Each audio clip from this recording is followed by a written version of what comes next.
के बाद वो जो बोल रहे हैं, आज वो पार्टी में जिस पार्टी में वो विलय किए हैं अपनी पार्टी, उस पार्टी का क्या स्थिति है, ये किसी से छुपा हुआ है।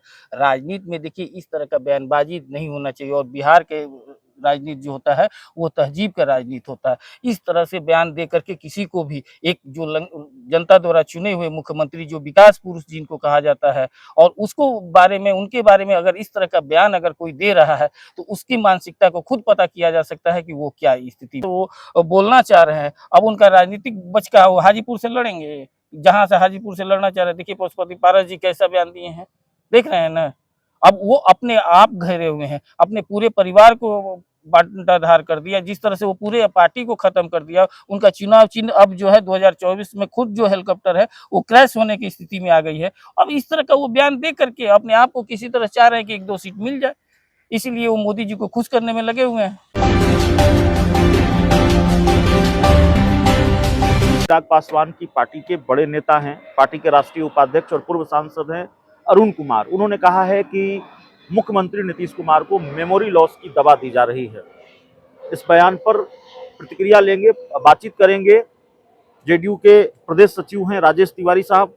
तिवारी साहब, कहा जा रहा है चिराग पासवान की पार्टी के राष्ट्रीय उपाध्यक्ष हैं, पूर्व सांसद हैं और नीतीश कुमार के पुराने दोस्त भी हैं अरुण कुमार, उनकी तरफ से कि ललन सिंह इसके लिए जिम्मेवार हैं और नीतीश कुमार को तो मेमोरी लॉस की दवा दी जा रही है। उनको कौन दवा दिया गया है?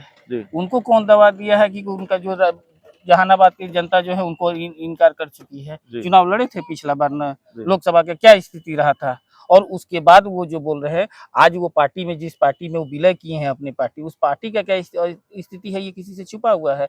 राजनीति में देखिए इस तरह का बयानबाजी नहीं होना चाहिए और बिहार के राजनीति जो होता है, वो तहज़ीब का राजनीति होता है। इस तरह से बयान दे करके किसी को भी एक जो जनता द्वारा चुने हुए मुख्यमंत्री जो विकास पुरुष जिनको कहा जाता है और उसको बारे में उनके बारे में अगर इस तरह का बयान अगर कोई दे रहा है, तो उसकी मानसिकता को खुद पता किया जा सकता है कि वो क्या स्थिति में है। इसलिए उनका राजनीतिक अस्तित्व खत्म हो चुका है, इसलिए इस तरह का बार-बार का बयान दे रहे हैं। चिराग पासवान की पूरी पार्टी ने मोर्चा खोल रखा है नीतीश कुमार के खिलाफ। चिराग पासवान तो हमलावर हैं ही, एक भी मौका नहीं छोड़ते।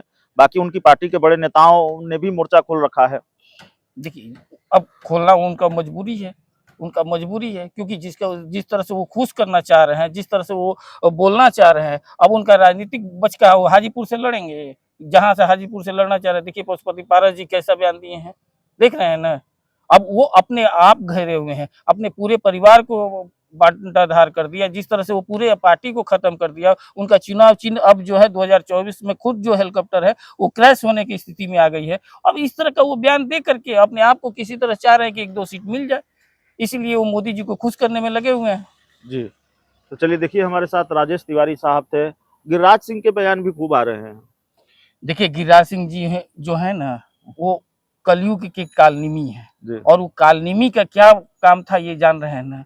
उनका धर्म से, सनातन धर्म से कोई मतलब नहीं है। वो उनको कोई भी ऐसा नहीं है कि पूजा पाठ से, वो खुद मांसाहारी हैं, खुद वो इस तरह के विपरीत आचरण करते हैं। वो सांसद है ना जी, केंद्रीय मंत्री है ना, अपने लोकसभा जो उनका बेगूसराय है, वो बताए वो कितने मंदिर बनवाए हुए हैं, कितने चारदीवारी करवाए हैं मंदिर के लिए, कितने यज्ञ करवाए हुए हैं, कितने उन्होंने धर्म के लिए, हिंदू धर्म के लिए जोड़े हुए हैं, वो नहीं बताएंगे और न किए हुए हैं। वो सिर्फ और सिर्फ जनता के पैसे पर केंद्रीय मंत्री बन करके जनता को पैसे को खा रहे हैं। देखिए, तो राजेश तिवारी साहब थे, जेडीयू के प्रदेश सचिव। इस वक्त इस इंटरव्यू में इतना ही। बहुत बहुत धन्यवाद।